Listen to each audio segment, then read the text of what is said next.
It's my feel-good breakfast show.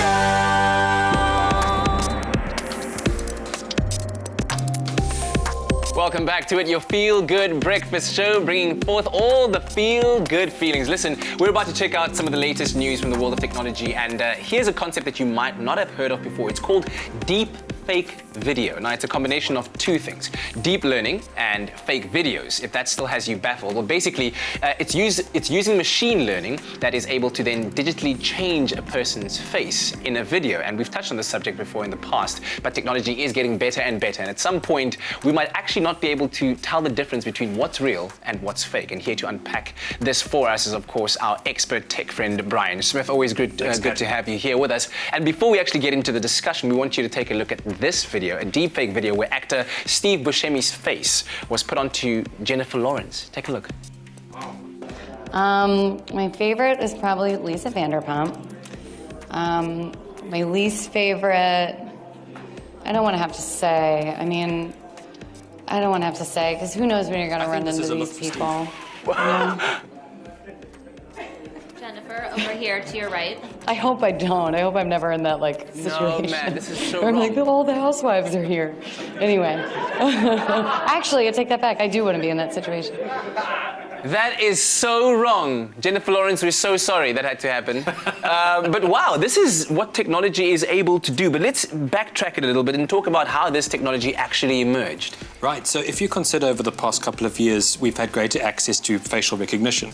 Some viewers at home might know that as the way that they unlock their smartphones. Yes. But principally, social media networks and hardware companies have become that much more accurate at analyzing the human face and then animating it. If you can consider, a majority of smartphone manufacturers over the past couple of years have even come out with avatar settings where you can essentially animate your face to a variety of emojis or characters. Now, up until a few years ago, the sort of deepfake phenomenon hadn't really hit yet, and that was up until the point that a Reddit user with the handle Deepfakes, which is actually where the name itself comes from, sort of proliferated the technology wherein we can use algorithms and smart learning, machine learning technology to essentially understand the movements of the human face and transpose one person's face onto another, as with Jennifer Lawrence and Steve Buscemi, as we just saw. Yeah.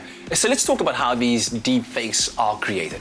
So that's actually a very interesting process. So the first thing with any algorithm is that for this kind of work to be done, it requires a vast amount of data. So machine learning is required to analyze thousands upon thousands of hours of different facial expressions and different lights to generate an accurate map, so to speak. It also needs what would be the recipient, or where you would transpose one face onto another too. What's interesting thereafter is that these sort of networks use a champion and challenger model, so it's called an adversarial network.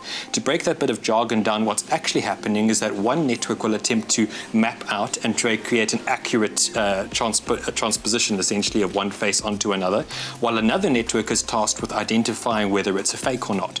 At the point where the second algorithm can't identify whether it's a fake or not, it's termed a deepfake.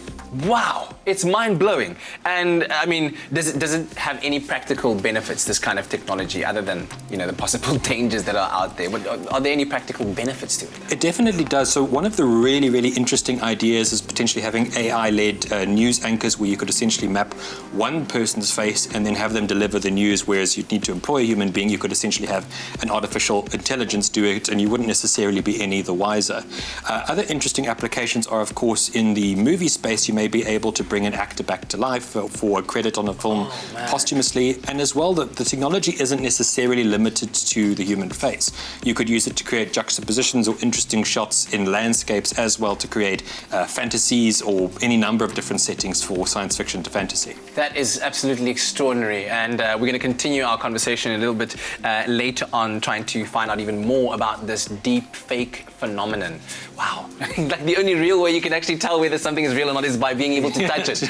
Oh, stay away from the smartphones. We'll be back again with Bryan Smith shortly.